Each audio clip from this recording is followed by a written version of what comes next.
Queridos irmãos e irmãs, iniciamos hoje esta leitura um pouco mais contínua do Evangelho segundo São João, capítulo 3.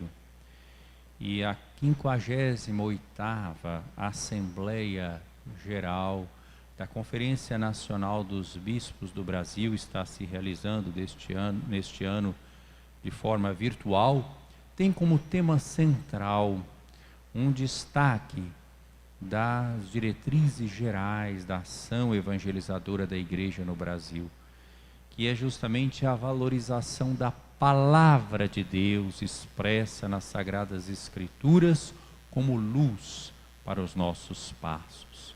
Nós devemos ser comunidades, casa da Palavra. A Palavra de Deus deve ser a animação. Animação significa a alma, né? Animar não é uma agitação, é ser a alma da nossa vida cristã e de nossa ação evangelizadora, ação pastoral. Então, todos nós podemos ter um contato maior com a Palavra de Deus expressa nas Sagradas Escrituras. Por exemplo, essa situação tão penosa para todos nós, tão adversa da pandemia, não nos impede de termos um contato maior com a Palavra de Deus. Pelo contrário, até nos convida a aprofundarmos esse contato através da leitura orante da Palavra de Deus. Nós todos temos a Bíblia, as Sagradas Escrituras em casa. Podemos acompanhar a liturgia através das transmissões, das celebrações, e podemos aproveitar para momentos de oração pessoal.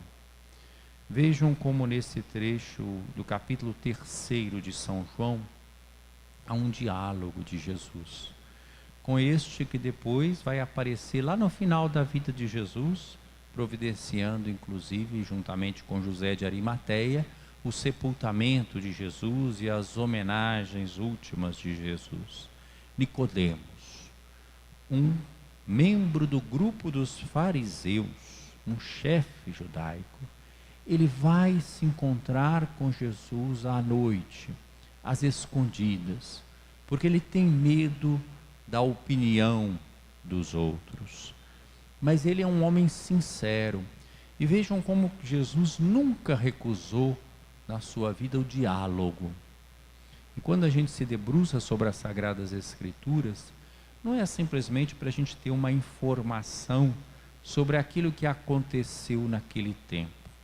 É para que cada um de nós possa ter os mesmos sentimentos, atitudes de Jesus.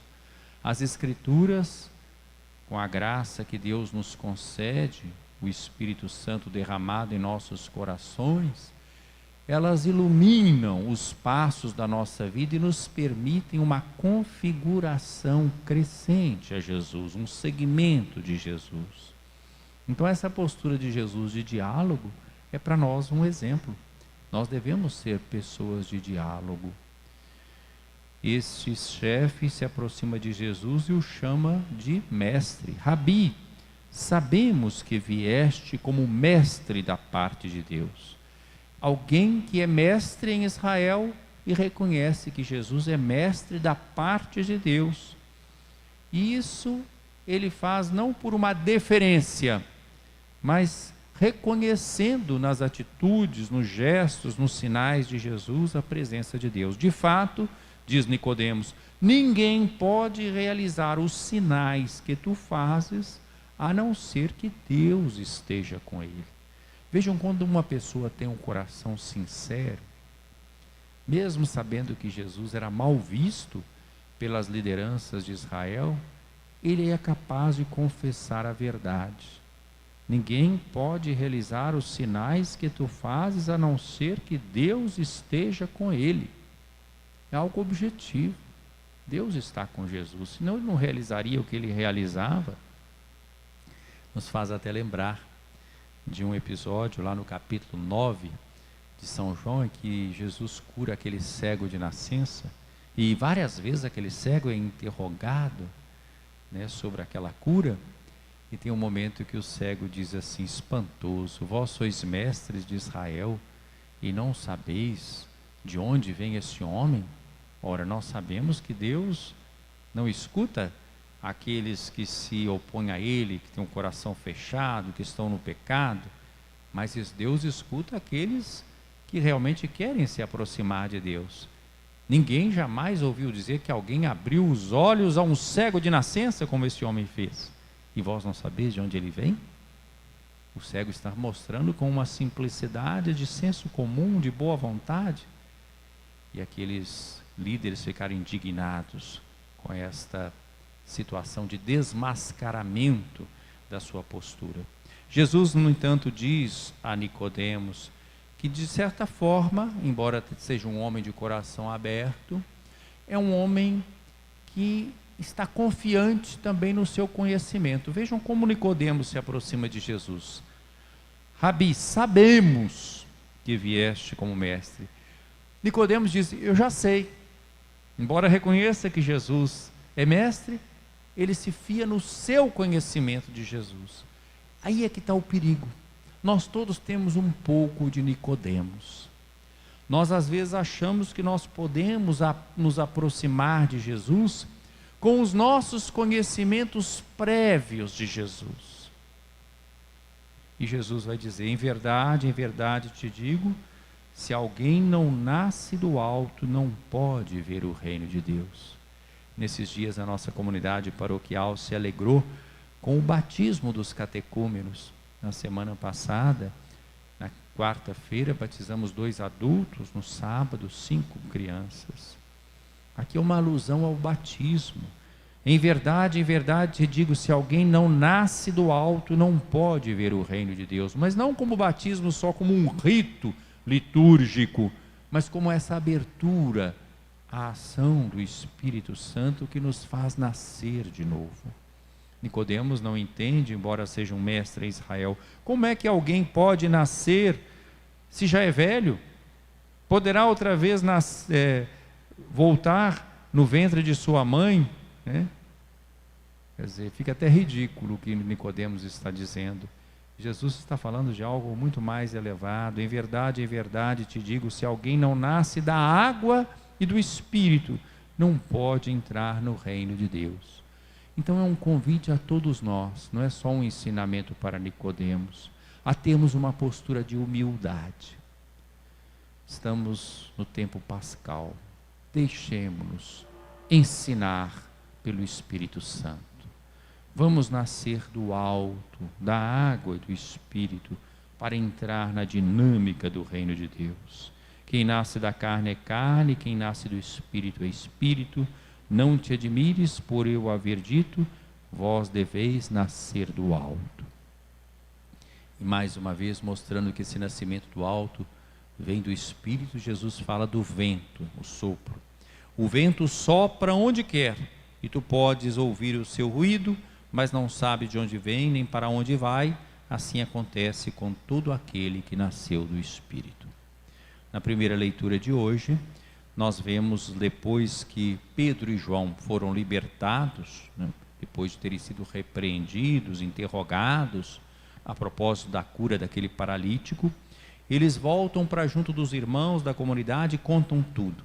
E aí nós vemos uma oração da comunidade. Vejam como é bonito. É um modelo de oração.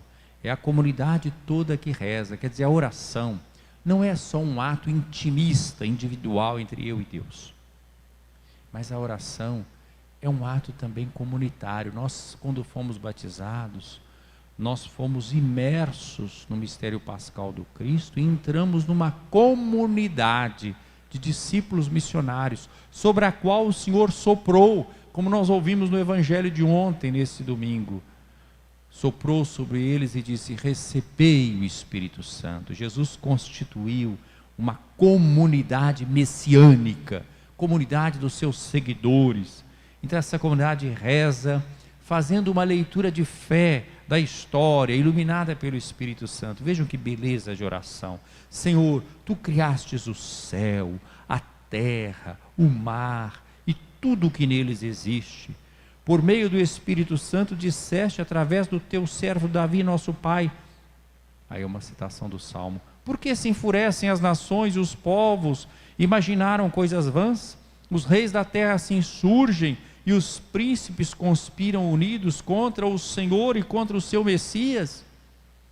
Então fala de uma realidade, que é a resistência a Jesus e a resistência aos seguidores de Jesus, a igreja.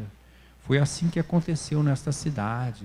E vai lembrar, Herodes e Pôncio Pilatos se uniram com os pagãos e o povo de Israel contra Jesus, o teu santo servo, a quem ungiste.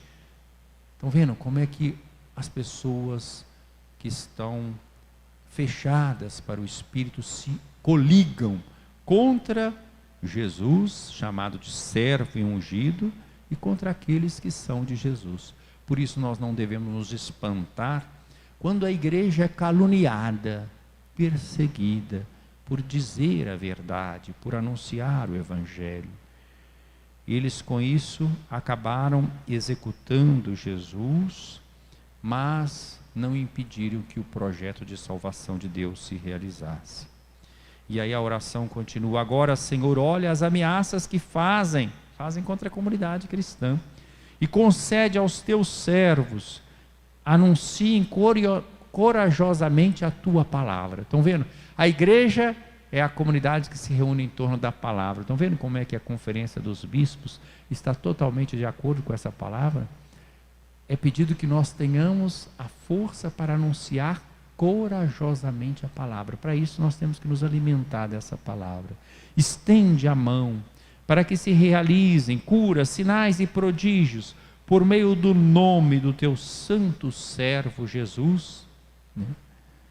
E quando essa oração feita então pela igreja, de forma sincera, se concluiu, aquele lugar, quando terminar a oração, tremeu, onde estavam reunidos, e todos ficavam cheios do Espírito Santo e anunciavam corajosamente a palavra de Deus. Rezemos em sintonia com os nossos bispos, para que esta assembleia em que os nossos pastores estão reunidos seja um lugar cheio do Espírito Santo, para que toda a igreja possa tremer, tomada pelo Espírito Santo, para anunciar corajosamente a palavra de Deus. Louvado seja nosso Senhor Jesus Cristo. Para sempre seja louvado.